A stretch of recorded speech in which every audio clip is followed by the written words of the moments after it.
On the Sous Vide Everything channel, Guga made these beef rib lollipops, a viral recipe created by George's Kitchen that looked delicious but seemed very tedious to make. But Guga assured that these beef lollipops are definitely worth the effort. Oh my god. It is worth your time, everybody. So I'll try out this recipe and let you know if it's worth your time and money.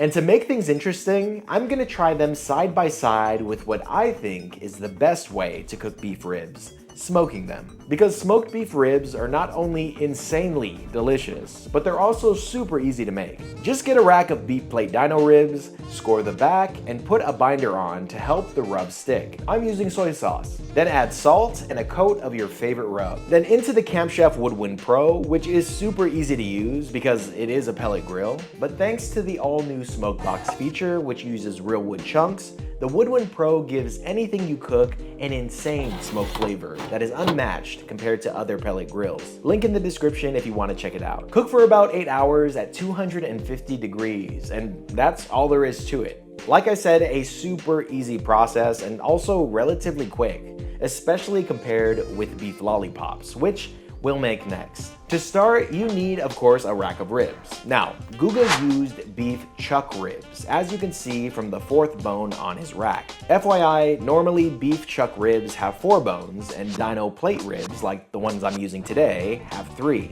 In my opinion, plate dinos like I have a superior meat to fat ratio and a better quality overall in comparison to chuck ribs. I got this rack in a 4-pack from Mad Scientist Barbecue the last time I hung out with him.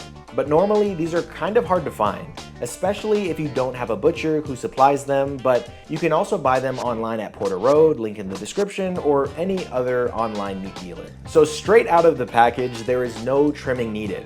Yes, not even the silver skin on top. And that's because during the cook, we'll be able to get rid of all of the gristle and parts that we don't want to eat, but that's for later. Next, we need to torch the ribs, and depending on how dark you want the crust on these ribs will determine how long you need to torch them. From a presentation standpoint, we're ultimately just going to shred these ribs up and stuff them in puff pastry, so honestly, I don't think the crust is that important. But this looks good enough for me. Just a bit of char on the edges and a nice golden brown in the center. Beautiful. Once the crust is set, it's time for the seasoning. But before that, I want to add a binder to the ribs. And that's because the crust is already set.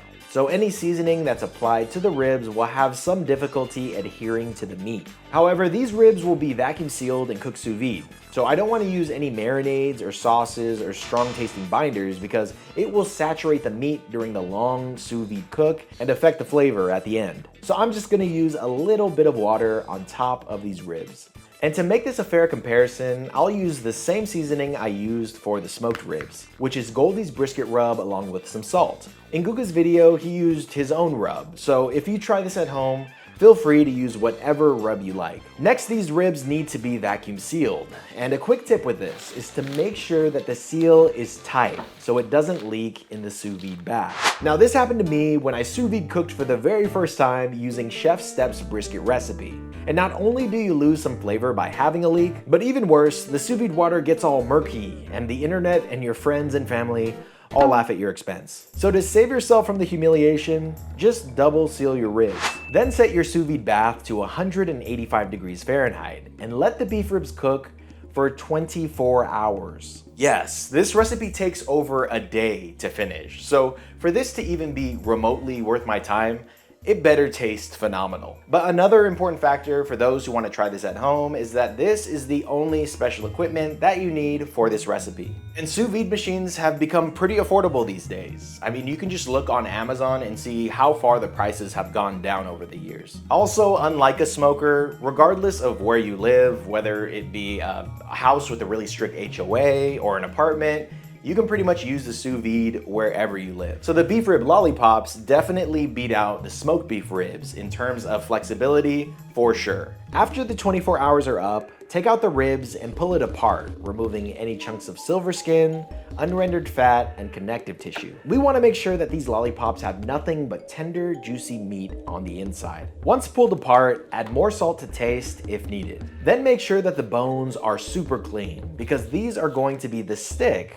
for our lollipops. Now to assemble the lollipops, we need our nice clean bones, puff pastry, and our pulled beef. In Jort's original recipe that inspired Guga's recipe, Jort mixed his beef with a blend of sauces and vegetables. So if this sounds more up your alley, I'll have a link to Jort's Kitchen's beef lollipop video in my description and you can find his recipe there. Okay, so I am a backyard barbecue guy. I am not a cook by any means, as some of you may have witnessed from watching this channel over the years. So I'm gonna attempt something that is a bit ambitious, especially considering that I have never worked with puff pastry in my entire life. But for the experience, and more importantly for the thumbnail for this video, I'm gonna attempt a lattice top pattern for the lollipops, so I really hope this works out.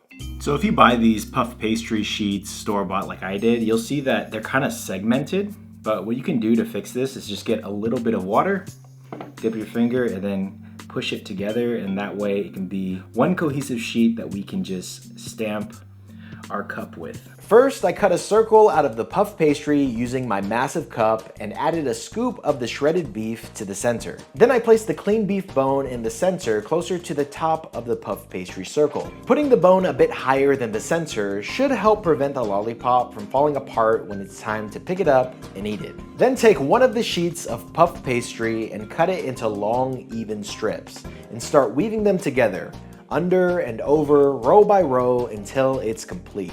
Next, take the same bowl used to cut the bottom lollipop layer and cut out a circle of the lattice. Then place it over the shredded beef, bone, and bottom pastry layer. Seal the edge with strips of puff pastry and press down with a fork. Finally, brush on some egg wash, which is just egg with a little bit of water, and pop these in the oven at 400 degrees Fahrenheit. Now the rib meat is completely cooked. We're just trying to get a nice golden brown color on the puff pastry, so this should only take like 8 minutes. But while we wait, we are going to make a sauce, and this is the exact same sauce that Guga made in his video, which is a honey sriracha mayo. And it is literally just that. Honey, sriracha, and mayo mixed together. Easy peasy. And with all of our components done, it is finally time for the taste test.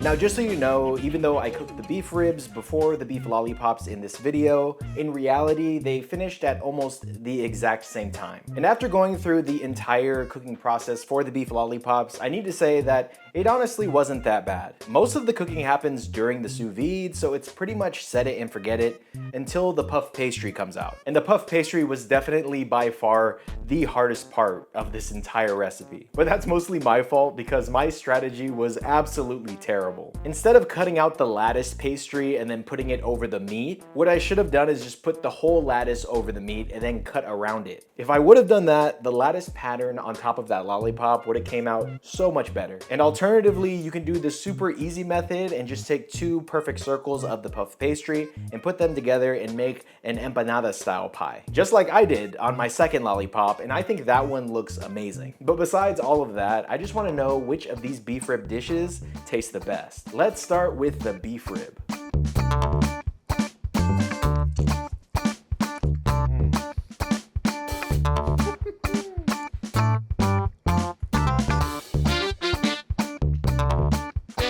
Okay, so a lot of you know that I'm an ambassador for Camp Chef, but I kid you not, this WoodWind Pro rib tastes so similar to an offset smoker rib. It's ridiculous. There is no way you can get a beef rib like this on a pellet grill. Now, just talking about the beef rib by itself, the fattiness and the crispy, craggly bark on the outside and the smokiness with that nice beef flavor is just so amazing. I mean, just look at that, man.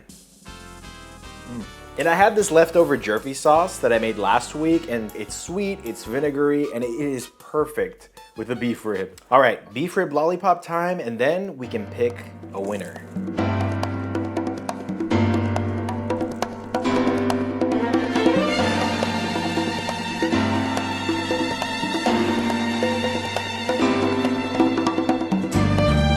Okay, something about this dish bothers me. And don't worry, I'm gonna explain right now. So all of the beef short ribs, so the chuck ribs like Guga used or these dino ribs that I used for this video, are really expensive. They can range from like $75 to $100 for one single rack. Now don't get me wrong, the beef lollipops taste really good. And with the sauce, with the sweetness and the spiciness, it was just a perfect pair. But as I was eating it, I couldn't help but think, if I would have used a chuck roast instead of these beef plate ribs, would I have really tasted the difference? Beef chuck roast is like a fifth of the price of beef plate ribs. And because a chuck roast is much smaller than beef short ribs, it would have cooked like half the time in the sous vide. So if this was a smoked chuck roast versus a chuck roast lollipop, I think the chuck roast lollipop would have absolutely won. But beef rib lollipop versus smoked beef rib, it's not even close. The smoked beef rib wins. Make sure to watch the next video on your screen where I tried Guga and Sunny from That Dude Can Cook's ultimate steak recipes to see